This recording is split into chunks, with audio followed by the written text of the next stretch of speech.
predictions? Any predictions? Well, I'm really excited about this Jeffrey Wesley match. I mean, yes, I'm dodging your question because I have a good record right now. 1.5 out of 2. I'm trying to get you. I don't want to sully my record. Yeah, I'm going to predict. I'm going to make a bold prediction. I think Jeffrey's going to win this match. I feel like he was going to be emboldened by the Dig match, and Wesley had some signs of weakness. I think. I agree. I think Wesley was a bit shaky in both games of his match against Jospham. So I kind of agree with you there that there might be some smart money going on Jeffrey here to score an upset. But Wesley's been here before. He's extremely experienced, so maybe he can just shake off the first round. I mean, he did win 2-0, but shake it off, and he'll find his form for the second one. Because it was a little shaky. Well, Wesley's reputation precedes him. Let's take a quick look at it. Don't do that because you stream, obviously. I generally don't, so we don't. But I'm in my office and I have like a 34-inch monitor. Mm-hmm. So I don't put it on maximum. I don't make it really small, but I don't put it on maximum when I don't have to, because it's like so much work to drag everything around on these like huge monitors. So I totally get why people do it, but I don't do it like on a laptop or on a normal screen so much, but I totally get why. And for slow people like me, it can be a little helpful. But I saw like a photo of Wesley a few years ago. He had a huge screen and the board was like a tiny part of it. So like, yeah, he takes it to a level. I understand not going like full screen and shrinking a little bit, but yeah, because if you're streaming, yeah, you have to be consistent, and I can't really play around with it so much. So what do we make of this preparation by Jeffrey? He's got over 10 minutes. The big question in this scotch, what happens if black takes on e5? What horrible things befall black's position? I guess rook e1. Oh, and maybe d6. There's some sort of c5 tactic. I mean, white can also take c6.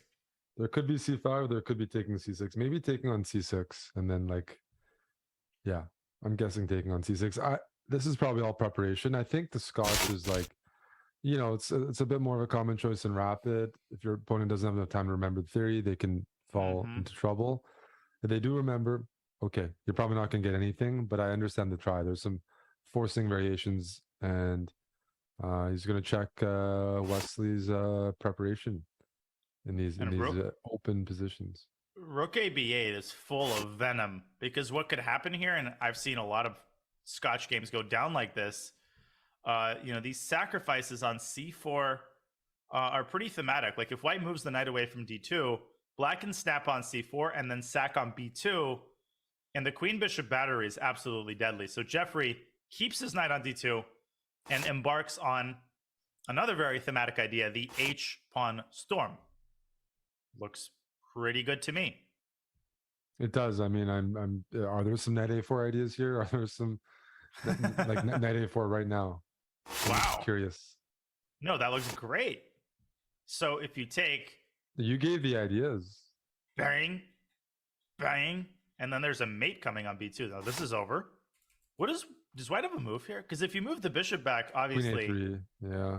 This is totally out of the question. Oh, bishop d4, I think, is the move. So if c5, then bishop a1. Yeah. Yeah, and if you take taking loses to rook a1 and you lose the knight, and if c5, then you drop the bishop back indeed. But with bishop d4, maybe it continues knight c5 or taking on e5. I don't know. It gets sharp. Wesley might not want to go for some of these lines because he's assuming, hey, Jeffrey's prepared this. It probably doesn't work, blah, blah, blah. We'll see how comfortable. But based on the clock situation it's on the already, board. Based on the clock situation, Jeffrey's still in his prep.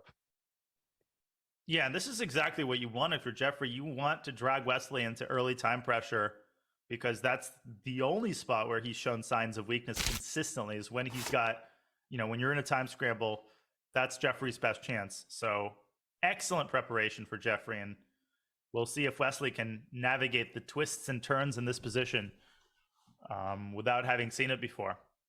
Not easy to out-prepare Wesley, let me put it that way. No, No. Okay, so in He the makes the meantime, practical choice. Bring the knight back. Maybe put it to e6. And prepare to play d6 or c5. And you want to get access to that king on c2. It's easier said than done. But if you don't do that, then you have to take on e5. There's two options. Try to just bust open the queen side or target the c5 pawn. right, and he's going back to c5 as you prescribed. And let's take a look at the other game. We've got 2 games at a time here in the quarterfinals. And the other game is Nepo against Dubov, rather than the queen, attacking e2. But he's going to be putting the queen on h8, right? Of course. After knight f3, no, I think there's no other square, right? There's no other square. Beautiful. So we might see this. Might have a move here. And is this theory? Is this Dubov's prep? I would not put it past him. Queen d2, knight c6, maybe queen f4. Something like this, yeah. But okay, get some pieces. Doesn't this look scary? Yeah. This looks like there's definitely compensation. Hey, I mean, Jan survived game 1 against Fabiano Caruana in a -5 position when he wasn't castled. So this is like child's play to him. Yes. This is like, he's warmed up. I'm taking this. And he does pieces. He's got the very active rooks. White's king tucked away in the corner. No clue how to evaluate this position. Wesley's king looks safe to me. Maybe it isn't, but it actually looks quite safe. No, it is. And I prefer black. Yeah, there's all sorts of shenanigans going on. Wesley offers a draw, with Jeffrey declined. Can you believe that? Jeffrey. Nerves of steel is understating it. Yes. Stronger than steel. Well, the material's even. He played this opening to push Wesley, and he hasn't pushed Wesley enough yet. Like, he needs to see this out. I mean, he played this opening. He wanted to open things up. He wanted to get to the king. He doesn't want to admit defeat and grab the draw here. The position's not bad for him. It's just unclear, and I like his decision. I do think he needs to bring it to Wesley. But he should repeat. But I don't see any alternatives. Yeah. Now, Wesley could sack the queen, but he's not going to do it because the knight can land on f6 on demand to cancel out the bishop. So, is a repetition in the cards here? Or will Jeffrey do something crazy? Jeffrey Zhang will play Rook df1 maybe. Jeffrey and Beverly. Jeffrey. But Rook df1, the queen can maneuver to e3. Yes. And it's probably not helping White at all to commit all their rooks to the queen, which actually becomes more centralized. So I agree with you. I think objectively, go for the draw here. Wesley's tempted, and it's like that old trick, you know, when there's a perpetual and you don't want to draw, you wait until you have 5 seconds and then make a move to tempt your opponent into playing. You know what I'm talking about? Because I've done you think that. you can I've win also it. Backfired. Yes. Oh, when it backfires. But when it works, it's the best feeling ever. Oh! Whoa! Whoa. Whoa, whoa, whoa. Rook takes f4. Does he want rook takes b2? He does. And then what a after position. knight c3, rook takes b3.